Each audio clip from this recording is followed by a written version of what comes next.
Hi, everyone, and welcome to the Sania Farooqui show. Today, we have somebody joining us from Bangladesh, Dr. Sakia Haque, a doctor who loves to travel, and she started an organization named Travelettes of Bangladesh with Dr. Manushi Saha with the motto of empowering women through traveling, which currently has around 58,000 female members. She's also the first woman in Bangladesh to travel all around the country in motorcycles and interacted with schoolgirls and enlightened them about their menstrual health and arranged workshops on self-defense. Currently, she is working as a government doctor and treating patients at the largest refugee camp in the world. Dr. Sakia, thank you so much. It is an absolute pleasure to have you on the Sania Farooqui show today. Thank you, Sania. The pleasure is mine. I'm really honored to be here. And I look forward to our conversation. I'm really keen to find out what made you start Travelettes of Bangladesh in the country 5 years ago. I mean, it's the coolest job in the world. Yeah, I guess so. Yeah, I think so because that's what I was passionate about. So other than being a doctor, I really wanted to travel. So that is the reason we started with the Travelers of Bangladesh, and to fulfill our passion and bring the girls in and let other girls know about how they can travel in the country, which was not that well appreciated back 4 and 5 years ago. So that was the motto, to empower women through traveling. Yeah, you're also a doctor and you've pursued a career that demands both commitment, dedication, and energy, whether you are practicing your medicine or you're not practicing, but when you're traveling and you're on the road. So how do you juggle both these professions, and especially now during the pandemic, how has it changed? Well, at first, when we started the Travelers of Bangladesh, it was back in 2016, and we were medical students then. We were not doctors yet. So when we started, it was easier to manage our studies and get a vacation. And after that, we became doctors at 2019. So after that, after being a doctor, it was hard to manage, but it was already around 3 years of our organization, and we had a committee members. We had people to look after the organization. Even if we couldn't give enough time and plan the future events, we had more and more girls who were into this organization. So we could leave the other works and projects onto them, so they could handle all that, and we could actually focus on being doctors. And among this pandemic, it was very hard for us because, as for Travelers of Bangladesh, this is a travel organization, and we take girls to different destinations in the country. It might be hiking, trekking, or even some relaxed tour in a non-profit way. So we already had 98 events by far, where we took girls in different parts of the country. And generally, we take around 36 to 72 girls. So because of the COVID, our organization could not actually go and take the girls anymore, because this is the COVID situation, because the country was under lockdown. So what we did was we started fundraising, and we started helping the areas which were affected by hunger, because all the country was under lockdown and they didn't have any kind of food. The areas where we traveled, it was so far away from the cities, from the main towns, that the people were starving back there. So we started fundraising and tried to help those people, those families. We helped around 289 families for 7 days. So that is what we did in the COVID situation, because we can't travel. So we tried to help the traveling community who always helped us. Yeah. So I want to understand, tell us about your journey. Tell us about perhaps the first week when you decided to sit on a motorcycle bike and just take off, because like we discussed earlier, women sitting on bikes is a rare sight in Bangladesh. And for you to do that across almost 64 districts, if I'm not wrong, you traveled across all of them. It was an all women's team. And, share your journey. Tell us, what was it like to be on the road? I mean, anybody would love to do that, but share your experience with us. Thank you, Sania. So the story is quite long, but I try to narrow it down a bit. So in 2017, in April, we suddenly thought that, we want to take travelers to another dimension. we want to do something actively and in all the parts of the country. So Bangladesh has 64 districts. So we planned that we would take motorcycles, because motorcycles gives us, I believe that motorcycles gives us freedom. Your hair will flow. You will have amazing view. You can stop wherever you want. It's not like a, it's not like a car. It's not buses. So it gives a sense of freedom more. So, and no girls have done that before us. So we wanted to prove that women can do it, because everybody was against it. Our family, our society was against it. They were like, you can do it. Have you ever seen a woman driving? It was very rare sight back then. So now a lot of women drive scooters and motorcycles, but back then it was quite a rare sight. So what we did was we took two scooters, and I was in one of them and Manushi was in one of them. We had two other girls in our back seats, and we couldn't drive well back then. So it was very tough. But there were, there were rickshaws crossing us, and there were bicycles crossing us, and the rickshaw pullers would look at us and laugh, because we were so slow. We were driving at like 10 to 50 kilometers per hour. It was a disaster. So but we started from Dhaka, and we reached the next district, and it took us around 3 hours. But now if we drive, it would take around 15 minutes. So that slow we were. So people were laughing, and with time we increased our pace, and now we can drive at 80 to 90 kilometers per hour.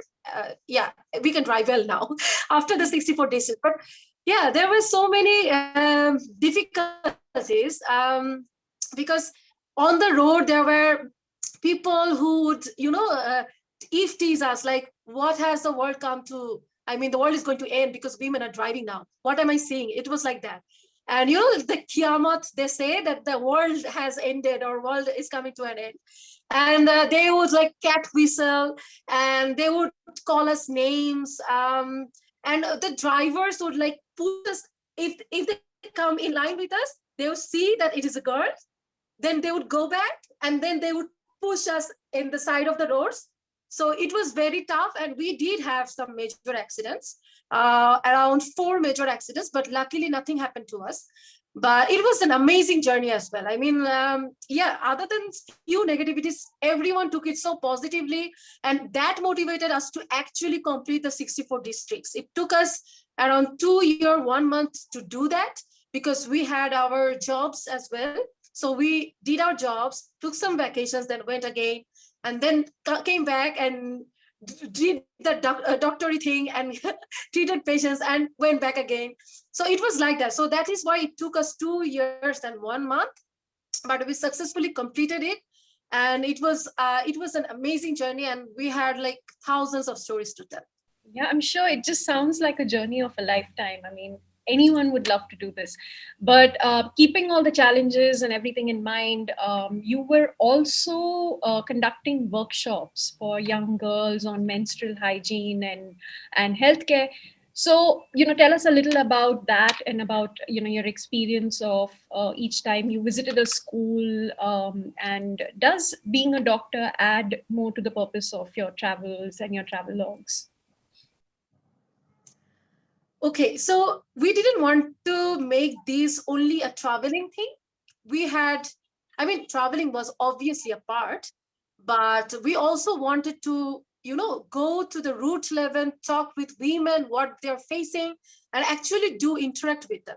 So what we believed is it is hard to pour something in a cup which is already full. So that was the reason behind choosing school-going girls, because we felt that we could motivate them more. And they had enough area in their minds to actually catch and grasp the idea of empowerment. So that was our main idea. And what we wanted to do is, when we traveled all around the 64 districts, we went to one school per district. And we actually arranged workshops over there. So the workshop was based on 4 topics about Bangladesh and tourism, trust me, all of Bangladesh is never found in Google. So you can only find like 2 or 3 sports which are focused on, because I don't think the country is still technologically, that improved yet to actually focus all those beautiful spots in the country. So we wanted to prove to the girls that Bangladesh is very beautiful, which is actually true. And we wanted to talk about our liberation war. We also talked about menstrual and reproductive health, and we conducted a workshop on self-defense. So as we, on our personal journey, had faced a lot of teasing, a lot of harassments and bullying, so we decided that it is time we showed women that they can stand up for themselves. Yeah, it is not possible to, fight a overgrown man who is like 70 or 80 kg. But the thing is, if you have confidence enough, if you have reflex enough, you can actually flee the situation and save yourself. So because of the rising rape cases back then, it was a great idea, and it empowered a lot of women. And the idea about teaching women their menstrual health was, at first, personally, I thought that, yeah, it might not be that necessary a topic, because I felt like everybody knows about it. But when we actually went outside the towns and we talked with women who are in the villages, it was very, I mean, sometimes the answers were hilarious. Like someone said, this menstruation is like a curse of God. Someone said this is a paranormal activity, and we were like, what? It was a good decision to talk about this. We felt like this. So yeah, so we tried to connect the girls in a very friendly and very interactive way. We showed them animations, we showed them cartoons, and we told them what actually menstruation is. And trust me, around 95% of the girls didn't have any idea what menstruation is. They were all like, it is like it is just a bad blood. That's what they say. It is bad blood and nothing else. They don't have any idea of it. And sometimes they don't even use sanitary pads. They don't have idea about sanitary pads. So as a doctors, it was very helpful, because this was a topic which we would actually sink in. Because whenever they told us about any kind of problems like dysmenorrhea, menorrhagia, or like menstrual irregularities, we could actually explain it to them and actually treat them, because we were already doctors. So it helped a lot of girls. I mean, we gave them our hotline numbers as well. They used to call us even after our journey ended, and they used to take suggestions from us. And after our event, after a workshop at one district, there would be hundreds of questions from one girl. So we would love to have solved those problems and tell them which is right and which is wrong. So I think as a medical person, and actually knowing the reproductive health and menstruation, so it helped a lot of girls. And I know that we conducted workshop in only one school per district. It is not enough, but what we did was we tried. And per school, there were like 500 girls to the minimum. So we reached around, after the whole journey, we reached around more than 23,000 girls. So yeah, because of this populated country, it might not seem enough. We could do more, which we are planning, but back then it was quite a journey. Yeah. But did you face any opposition from the community or from the local district or from any officials? Because you are empowering and talking about a subject which sounds like it's quite still a taboo for that particular area. Did you face any challenges in that way? Were you harassed, or were you asked to leave or not come here and speak to the girls? Yeah, that is a good question. Actually, first thing what we faced was, whenever this went public, because this was the first time 2 girls or 4 girls were actually going around the country in motorcycles. That was something that people never saw. And there were some news as well from the national and some international organizations and pages. So there was so bad comments from the people, from some Bangladeshi people, that we were really mortified. And it was like, if you come to my district, we are going to rape you. And things were like that. And I was personally very devastated about it. My partner, Manoshi, was more like, don't even look at the comments. And then I realized that she is actually right. We should not actually look at the comments. And I was very, very sad about it, that we are trying to change this thing. We are trying to bring this positive change. People on our face did not say things like that. They said it behind our back or in Facebook comments. So later I stopped seeing the comments at all. And in real life, I mean, other than the virtual world, we face two major incidents. One is in the southern part and one is in the southeast part. I don't want to mention the district because the schools that the things that we face is not the, the district is not responsible for that. So I don't want to mention that. So the thing was that, yeah, the principal of that school, I remember that very clearly, that the principal of the school, like the headmaster, he came to introduce us in the gathering of the women, school going girls. And he said that, do you know who are to blame for the eve teasing? And the girls were like silent because it's their headmaster. They don't want to even reply.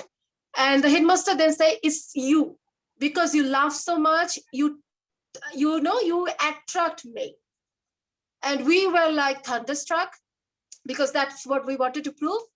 And there were medias in front of us as well. I mean, it is recorded. So we were like, what is he saying? I mean, we are here, we are going to conduct this workshop in his school, but what is he saying? But later we tried to talk to him about it as well. And we did our workshop too. So whenever, at last when he said that, I don't know if his inner idea got changed or not, but we tried to prove that it is wrong. And we at least told the girls that the first thing that we started with was, it's not your fault. And other incident that happened was like, they didn't want us to, at first we would actually talk to the schools first and then do the workshop. So whenever school didn't want us, we actually didn't go there. So we actually took permission prior going there. But whenever we went to this school, the headmistress, it was a woman. She was like shoving us away and shoving the students away. Don't listen to them. Just do this workshop and go. It was like that. So we were very sad. It was like around in the first 3 months of our journey, and we were very childish. We are still childish maybe, but we were very childish to actually take that into our heart and be sad about it for days. But still, we when there were some positive comments and positivities from around the people, and whenever we went to a school after the workshop, the girls would actually jump on our scooters and try to take photos, and they would say that please give us rides, and we would take 2 or 3 girls behind us and actually give them rides. So it was very fun, and it was very it was close to the heart. So that is the reason we started and continued on the journey and left away the bad comments. Yeah, but were you aware as women the risks and challenges of being on the road? Like you said, the society is still very conservative. They're still not used to seeing women being free, women being brave and bold and riding bikes. What about your own personal safety? How did you manage, or how did you cope with, when you're on the road and you're just 4 women and you, like you said, there were eve teasing and catcalling going on? Did that frighten you? Did that make you think at any point that, you should not continue doing this, or it's dangerous, or something harmful could actually happen to you or your teammates? Well, actually, it is the other way. It was more like, if someone is not helping to do it, we are going to do it. It was more like that. So whenever people like say bad comments, we felt like we should do this and prove them wrong. And yeah, we were aware of it. At the family and society level, they were not agreed. My parents were not letting me go, but we did it anyway. And then later they understood that it is not a bad thing. It is not like I'm doing some robbery or we are stealing something. So they were fine with it after 1.5 years. And the society, they say different things. And we tried our family to know or understand that, you should not listen to everyone. I don't know if that worked or not. But as for the safety on the roads, we always used helmets and, bodyguards and kneecaps, so that that is the reason actually we did face major accidents, but we didn't die, to be very clear on it. And another thing is, it never occurred to us that we would discontinue the journey. It was exhausting at some point. Just going to all the districts, conducting the workshop, it was very much tiring. It was very tiring. At some point, we were like, just let me tell you, on 27 we started. From 2017 to 2018, we completed around 34 districts. And the rest districts we completed only in 2019. So yeah, it was very tiring a journey. And after 2018, we were like, maybe we can't do it actually. But at 2019, we thought that let's not get into any kind of job. Let's just finish this project and then get on something. And we actually were, we were out of jobs for like 6 months just for this project. And yeah, I mean, it never occurred to us to stop. It motivated us more to continue on. And as for some, security issues, we always contacted with the administration of that district, just in case. I mean, whenever we went to one district, we would contact with the deputy commissioner, who is the head of the district, and tell him and inform him that, where we are coming, just to be sure that, just in case we can call him. But it never happened like that. I mean, in some at some districts, there were we faced a storm. We reached there at 1 a.m. But we didn't face any occurrences. But the administration was very positive, and they actually called us up and just asked us if you are okay. So we had that as a backup. Yeah, that's a brilliant idea, to have that backup in terms of, informing the cops. Coming to, there's huge gender inequality in the country, especially in the areas of reproductive health, empowerment, labor market participation. Women in everyday life face a lot of obstruction. Do you see that changing in the past 5 years? Have you seen a change in the society with the kind of work that you've done on the ground? Of course, starting from the basic information of, just letting the girls know that it's not bad blood, it's just, it's menstruation, it happens to all women. From there to the kind of principals or kind of people that you were meeting who insisted that, there's a lot of sexism, and there's enabling of patriarchy. But have you in your personal experience felt that there's been a change in the society, and especially through the work that you're doing? Okay, so I think the change didn't happen only for us. I mean, it is not only us. So yes, there is a huge change. And I think the gender inequality did decrease a lot over the past 5 years. And there are so many women working and being economically active and actually knowing their worth, and not actually, being in the house and cook only. There has been a major change in the country, and Bangladesh is moving towards very, very positive changes. And that is, I think, the major reason is also not only the government, but also the youth. Because there are so many young organizations right now. I mean, even if I talk about reproductive health, there are more than 20 organizations that are actively working on it. Yes, so there are different kind of organizations working in all the social problems of the country, and everyone is trying to make a change. And there is a positive change only because everyone is trying to take a step from their own side. So say if I take a step and all the organizations are thinking in the same way, are taking a step, it is creating a major impact altogether. So that is what I believe, that in 5 years ago, we didn't actually see women traveling. We didn't actually see women driving motorcycles. But now they sometimes don't need Travelettes of Bangladesh because they can actually go somewhere if they want to. So that is what we wanted to do. We didn't want them to rely on any organization. We wanted them to go on their own, travel on their own. If they have any problem, they can tell us, and we can take measures if needed. So that is what we changed, and people go, and women go and travel. Women are earning more. Women are more into jobs, and they are being financially dependent, and they are actually standing up for early marriages, though it is happening in some parts, but I think in collectively, it has reduced a lot. So gender equality is actually taking place in the cities and towns more. But now I think if we want to bring more changes, what we can do is actually focus on the little villages that are around the towns, and then we can actually bring a worthwhile collective change all over the country. Over there. But you've already revolutionized tourism and travel in Bangladesh, especially for women. You've sort of normalized stepping out of the house and being independent. And like you said, feel the breeze in in your hair when you're on the motorcycle. But these are a big deal for women who have to be completely dependent on a partner or a male guardian to, help them just experience traveling through the roads. So how do you see that changing? How do you see the sense of freedom and sense of empowerment in women changing over the years now? So I believe that what women needs to do now is like at first know their value and worth, and actually to believe that whatever they want to achieve, it can be done. I think that women don't have this sense more. Like they are more like, yeah, we should be dependent on the male. Whatever the male says, we do it. In some parts of the country, there is still that. But if they have this sense that it is not right, I mean, let's just say one example that I actually work in one of the remotest parts of the country. And there are so many women as a doctor, they come to me because their husband has actually beaten them up, or they are facing domestic violence. So as a doctor, I actually have to treat them.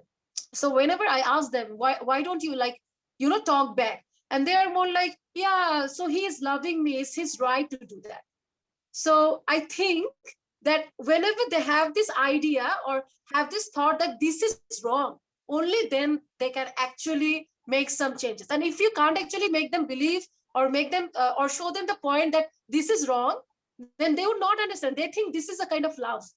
So that is what I think, that to empower women, only just doing collective workshops, or bringing some or making them economically freedom, it might not be enough.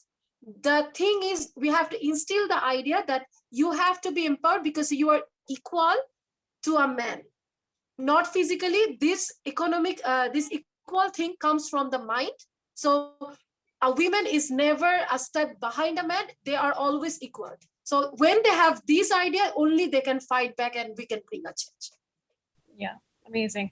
Now, coming to the situation of the pandemic, how's the healthcare system in Bangladesh? You are working in one of the biggest refugee camps. How are you tackling the situation? Could you talk about the challenges you're facing as a medical professional? Yeah, so I have been tested like 9 times, and every time it came negative. So that is very lucky of me. But the country was facing the second wave. But right now, like today, the cases are decreasing a bit. So that is a good sign. The country is under lockdown, and the lockdown is going to continue up to 16th May. A lot of people are not aware of the coronavirus yet. That is very weird, but they're not aware. But the huge population that we have, the country scenario could have been much worse than it is. So in this case, I think the country is in a positive side. We have enough oxygen, and we have tried to vaccinate a lot of people by now. It's around 5 crores of people, more than 5 crores have been vaccinated till now. And as for my district, the cases were a lot in the second wave during the start of April. But right now, the cases are decreasing, so it is a good sign. And because I stay in the largest refugee camp in the world, the Rohingyas, we call it FDMS, the forcefully displaced Myanmar nationals.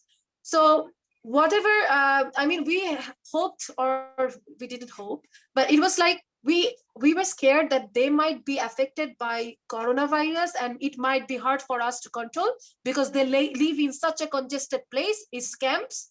But luckily, the numbers have not increased that much in the camps. So that is a very, very good thing up to now. And we hope the strains don't mutate and it don't come to Bangladesh. The international flights are closed right now. The domestic flights to the tourist spots are closed, that all the tourist spots and the restaurants are closed. Let's hope. What would be the situation, I'm not sure, but we are treating patients as much as we can, and we are actually worried about India's situation as well, and we are preparing our country if that situation happens. So yeah, we already have some meetings with the government and the non-government entities, and had a meeting on how to control the situation if that kind of situation arises in our country. So we are trying to be prepared before it happens. Yeah, no, preparation is key, which unfortunately did not happen in India. And we are in the middle of, very critical time in the country. But coming back to, because we're running out of time, I'm just going to ask you two very quick questions just to wrap up. What would you like, what do you prefer being called, a full-time traveler or a full-time doctor? And secondly, what is your message for the young women living in Bangladesh? The first question is quite hard. I would love to prefer called a full-time doctor first, because that was my first motto in life. It was like, you know, I have to treat patients. That's what I wanted all the time.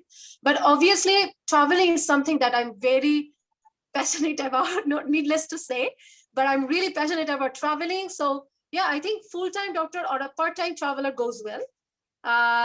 So yeah, so I think that sounds fine. And as Okay. for the women of Bangladesh, I think the thing is, whenever you have some ideas, just go for it. I mean, if it is betterment for the society, just go for it. Don't think about what people will think, what your family will think, society will think, or even if people will actually recognize you for your work. It happens eventually. It doesn't come at first. It happens with time. But if you can actually change someone's life, it might be just one person, that is satisfactory enough for the rest of your life. So that is what I feel like. So you would be passionate, whatever you are passionate about, just go for it. And I hope that together, who are passionate enough can together bring a change and actually change the society and the cultures, and whatever is wrong with the society, we can actually change the society and bring a positive change.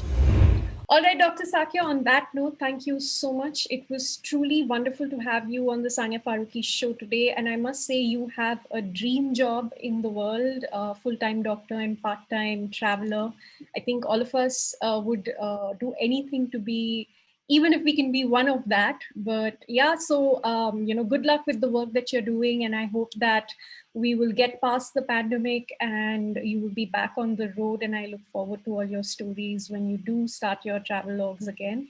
So thank you again so much for coming today and talking to us. Thank you, Sania. Goodbye. And stay safe. You are working in one of the biggest camps, so just take care. And we will speak soon.